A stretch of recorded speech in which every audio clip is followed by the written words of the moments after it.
Hello students, I am Miss Priyanka Chaudhary from RBNB College, Srirampur. So we are going to study 12th Science Physics chapter number 6, that is superposition of waves. So in last lecture we have studied the basic about the waves, then the types of waves, then what is the meaning of progressive wave and properties of progressive waves. So now the next point that we are going to study is, first we will study the mathematical expression of a wave. So how wave can be represented by a equation, that is mathematically. So if a wave has displacement y, then y of xt is equal to a sin kx minus omega t. So this is the mathematical representation of a progressive wave. So now in this equation, a is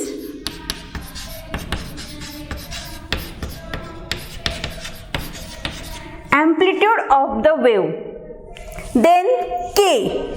So k is equal to 2 pi upon lambda. It is called wave number.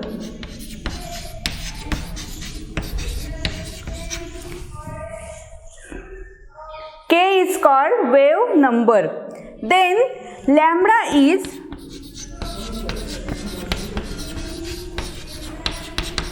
wavelength of the wave. Here omega, so omega is called angular frequency of the wave. So these are basic notations about the wave. So in this equation of wave, y of xt is equal to a sin kx minus omega t. So this wave travels along the positive x direction. This sign shows the direction of traveling of wave. So if a equation is like that,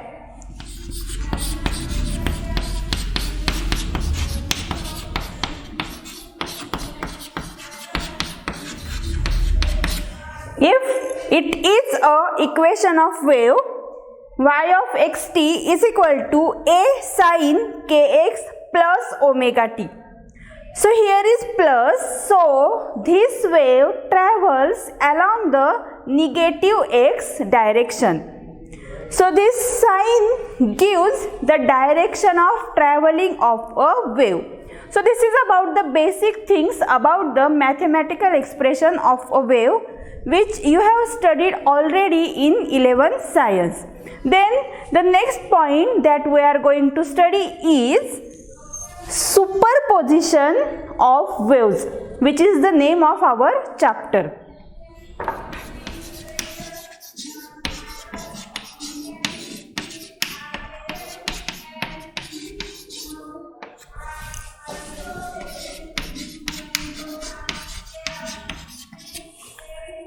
So we are going to study superposition of waves.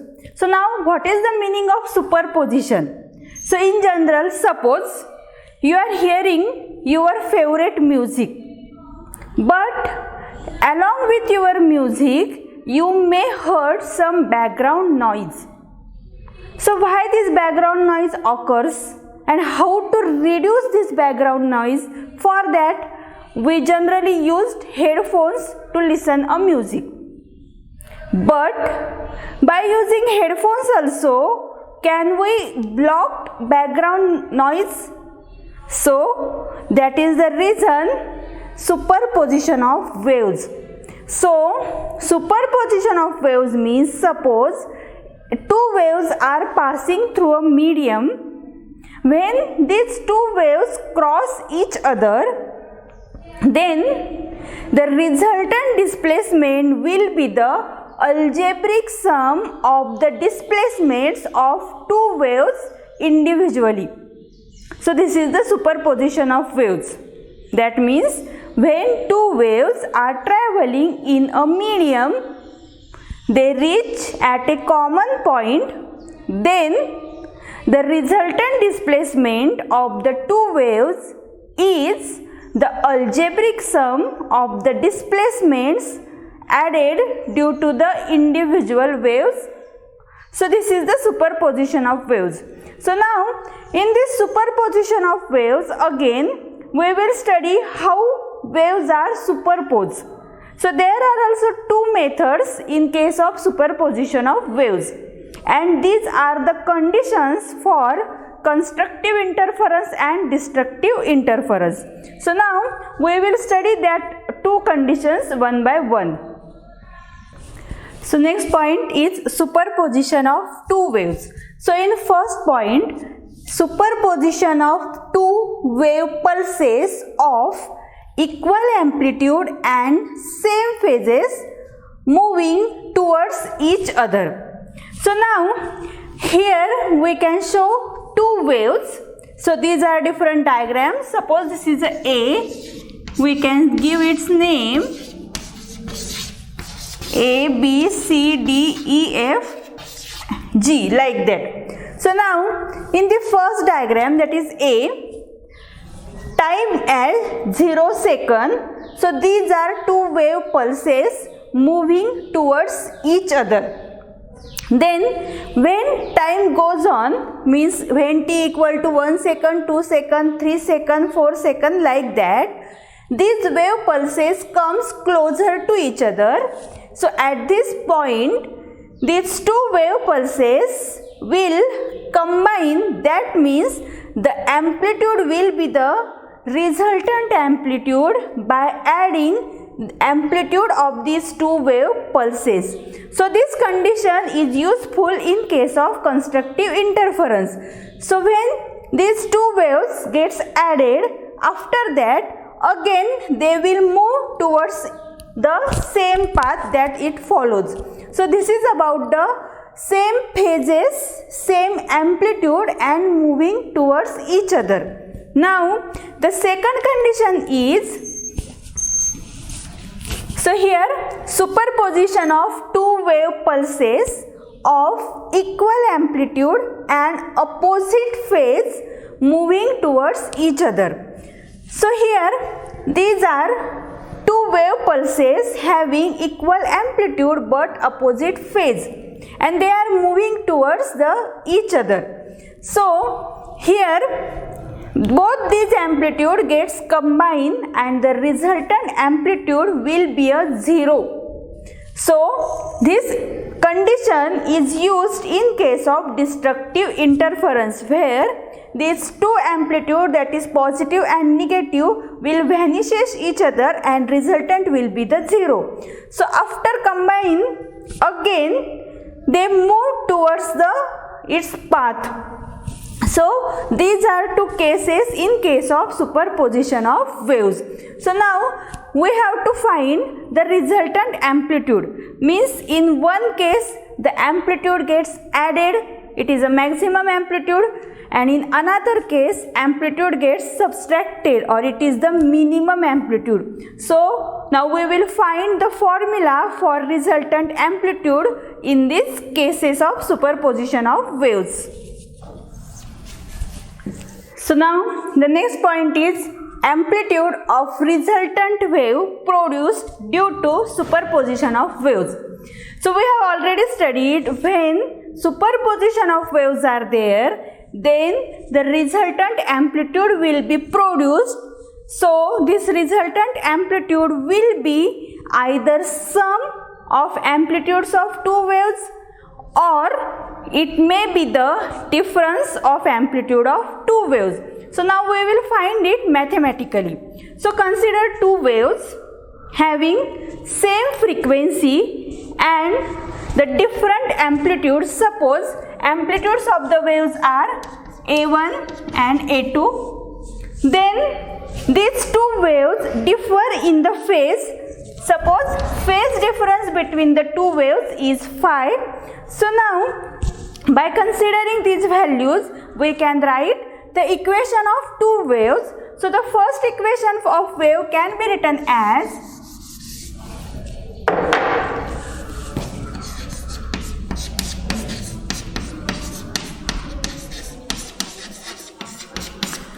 So this is the equation of first wave, y1 equal to a1 sin omega t. Similarly, we can write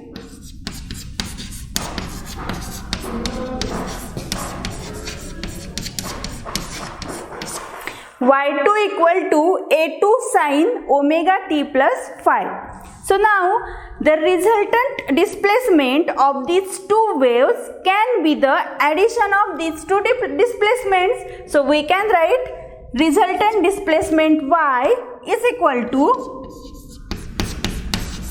y1 plus y2. So now we can add these two values. So we get y equal to y1 means this value a1 sin omega t plus y2 means this a2 sin omega t plus 5. So now we have to simplify this equation. So here we can use the formula, mathematical formula sin of a plus b. So it gives sin a cos b plus cos a sin b. So by using this formula we can write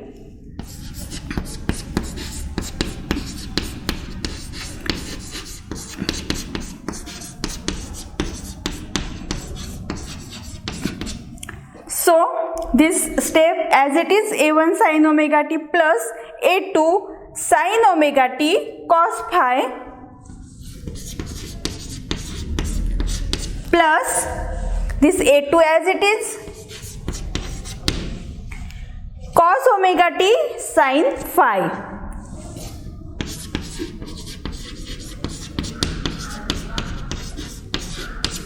So after simplification we get this value. So now in next step we can take common from these two steps. So what will be the common here? Sin omega t is the common. So we can write the next step as y equal to, so here we can take common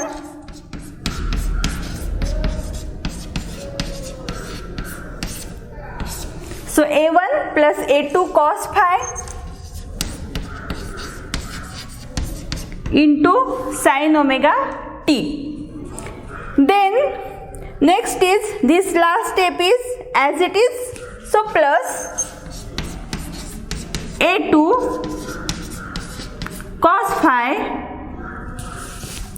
cos omega t sin phi. So we have written this value as it is. So now for our simplification, we can write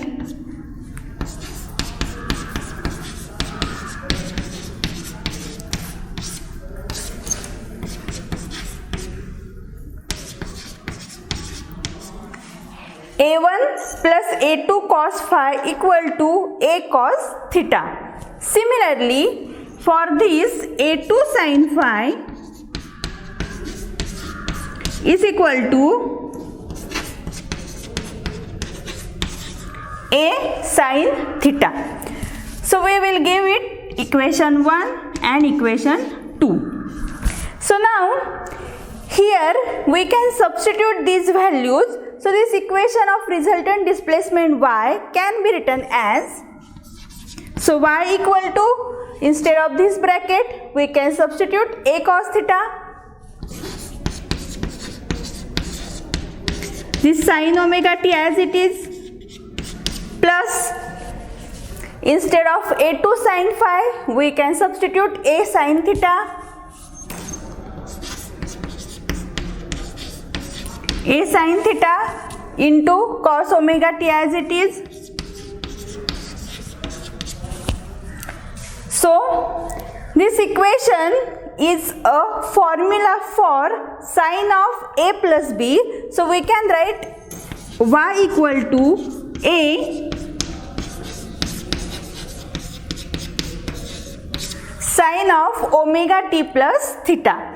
So now this equation gives the resultant amplitude, this equation gives the resultant displacement of two waves according to the superposition of waves. So now we can find out the values of resultant amplitude. So to find the resultant amplitude, we square and add these two equations. So by squaring and adding these two equations, we can write, so by squaring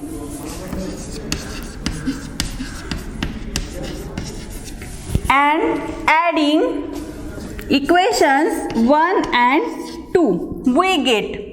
So by squaring and adding equations 1 and 2, we get. So now we will square and accordingly add. So a square cos square theta plus, we will add first RHS, a square sin square theta equal to, then we will add LHS. So a1 plus a2 cos phi bracket square plus this a2 sin phi square.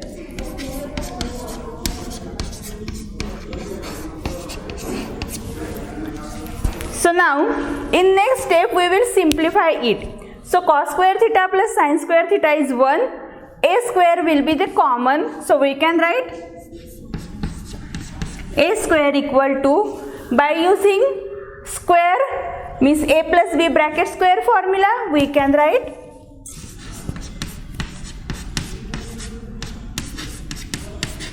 a square plus 2ab plus b square.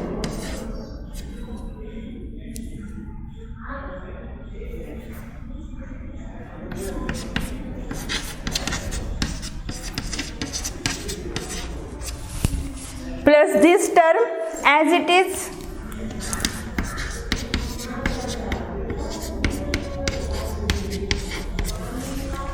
Again here a2 square will be common. So cos square phi plus sin square phi equal to 1. So in the next step,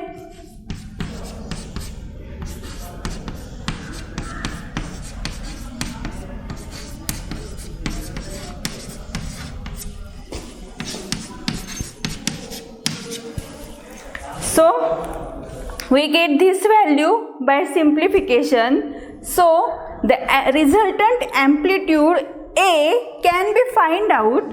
So A equal to under root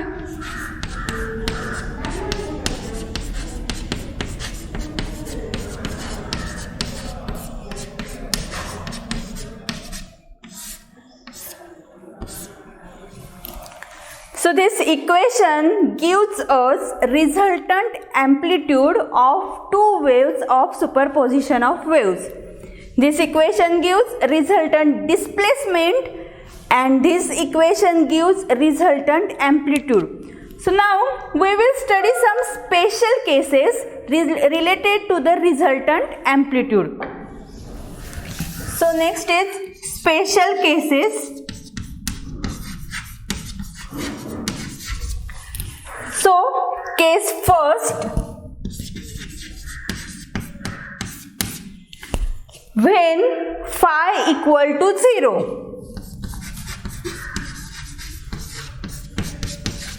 So when phi equal to 0, two waves are in phase. So waves are in phase.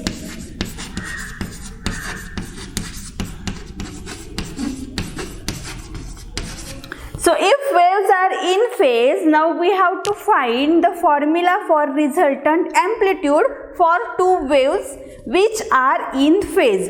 So by using the general formula of resultant amplitude, we can write A equal to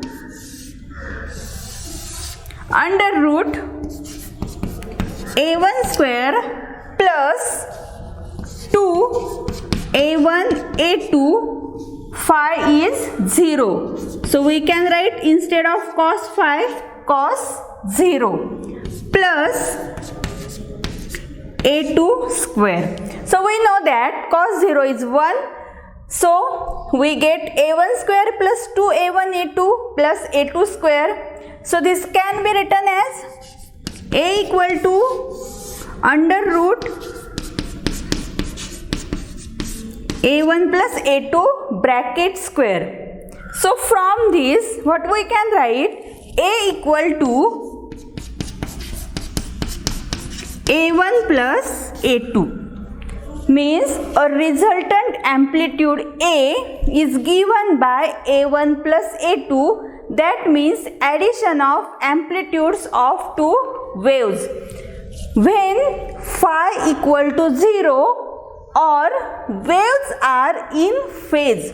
Now if a1 equal to a2 equal to a, suppose if a1 equal to a2 equal to a, then the resultant amplitude is given by 2a. So resultant amplitude is given by 2a when waves are in phase. So this is the first case. Now second case is when phi equal to pi, that is waves are out of phase.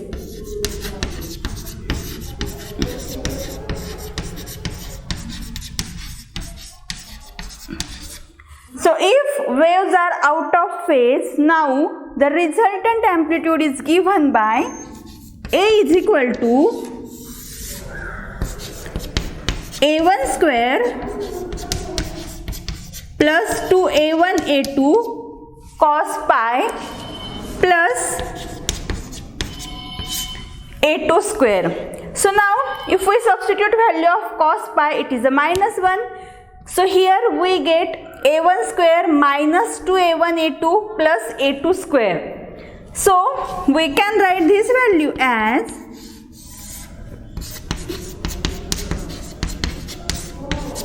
a is equal to under root a1 minus a2 bracket square.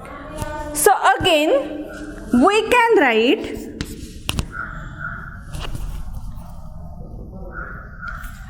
a equal to a1 minus a2.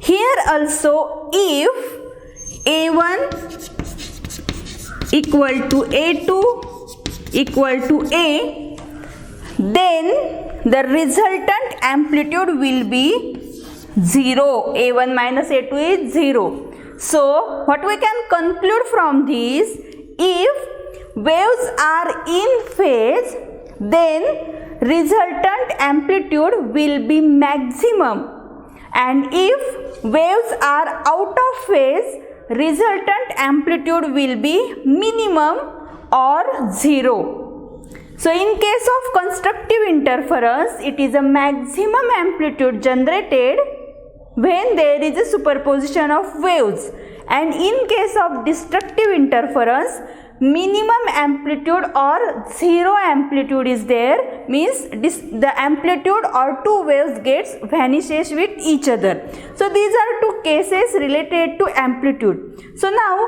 if we have to find the intensity of waves in both two cases, then the intensity is given by, so intensity of two waves is given by intensity I is proportional to square of amplitude A. So when phi equal to 0, that time maximum intensity is generated I max, and it is proportional to A max square, that is maximum amplitude square. So similarly, when phi equal to pi, then minimum intensity I minimum, which is equal to, it is proportional to minimum amplitude square. So in case of maximum intensity, we can find it using A1 plus A2, and in case of minimum intensity, we can find it using A1 minus A2. So from these two conditions, we can find resultant displacement of superposition of waves, resultant amplitude when waves are in phase and out of phase. Similarly, we can find the resultant intensity, that is the maximum intensity or minimum intensity. This is about the superposition of waves. So next point we will study in next lecture. So thank you very much.